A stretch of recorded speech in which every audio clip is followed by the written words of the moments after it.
Okay, so what we're going to do now is have a look at our hydraulic press. So as the name implies, it operates hydraulically. It can generate a tremendous amount of force. 30 tons, okay? So safety is going to be paramount here.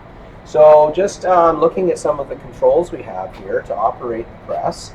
Over on the side here is where the fluid is. This is actually going to be the pump that's going to be supplying the pressure for the ram. So what we'll do is you need to make this operate, we have to close this valve off. Okay, doesn't have to be really tight, just finger tight is fine. Then you're going to pump the handle and you will see the piston starting to come down. So that's going to be our pressing action. If you're pressing something and you feel that it is this has got so much resistance that you feel like you need to put a piece of pipe on it, it's time to stop. Okay? There's something going on that could result in a catastrophic failure. Okay? And as I said earlier, chances are that it's going to end up hurting somebody else and not yourself. So we don't want anybody to get hurt or anything to get broken. Okay, so now to relieve the pressure, all I do is I come back to this control valve, counterclockwise rotation, and these return springs will pull the ram back up. So to adjust the height here, this is on a thread, so you can get that, fairly close as far as an adjustment is concerned for your setup. Now setup is what's going to take the time here.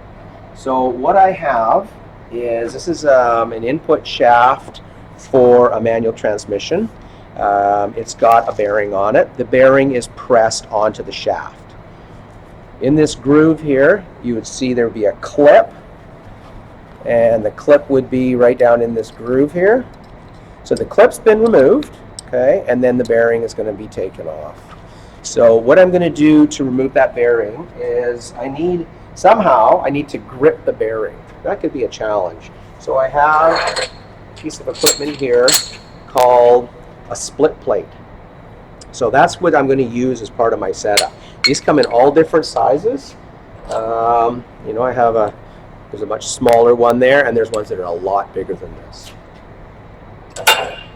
So to set up the split plate, what I'm going to do is I'm just going to place the bearing, the assembly in there, and I'll just flip this over so you can have a better look. And then these two sides of the plate can be adjusted in by tightening up the nuts here evenly. Okay, so I got that supported like so. Okay. These are heavy plates here. So here's going to be part of my setup. You can see that this is not going to fit underneath here. So this entire support bed can be moved up and down. So you may be wondering why we have a winch here that looks a lot like something you see on a boat trailer. All right, so here's what we're going to do. We're going to lower this down, and this is very heavy, so this winch is going to help us do that. So pull these pins out.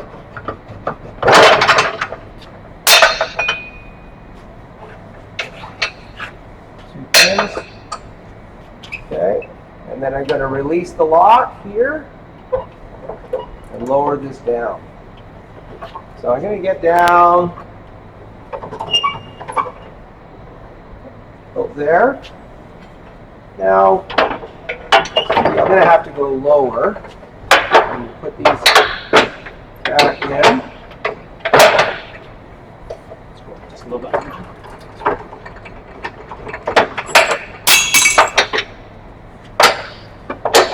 That right? Okay.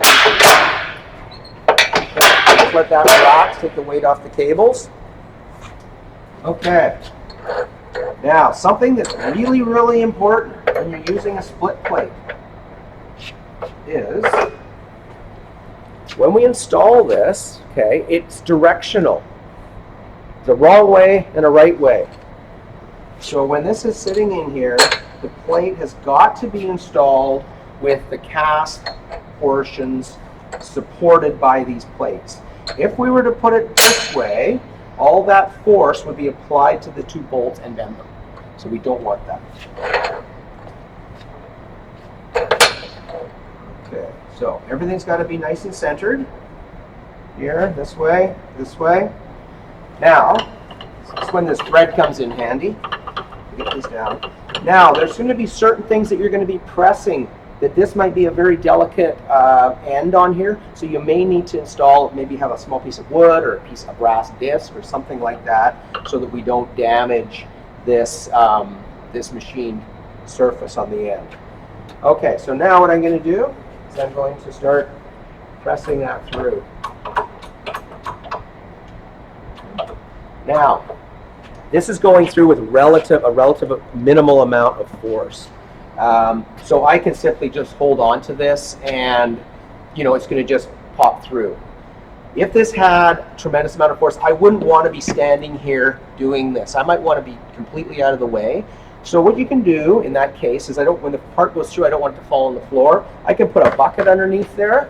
So I just have a bucket, and you can put pieces of cardboard or shop rags or something just to catch that part. All right, so we're going to bring this through.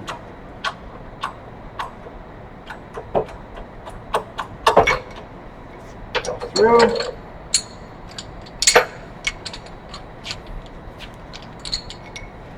And there we go. Oop. Okay, bearings removed.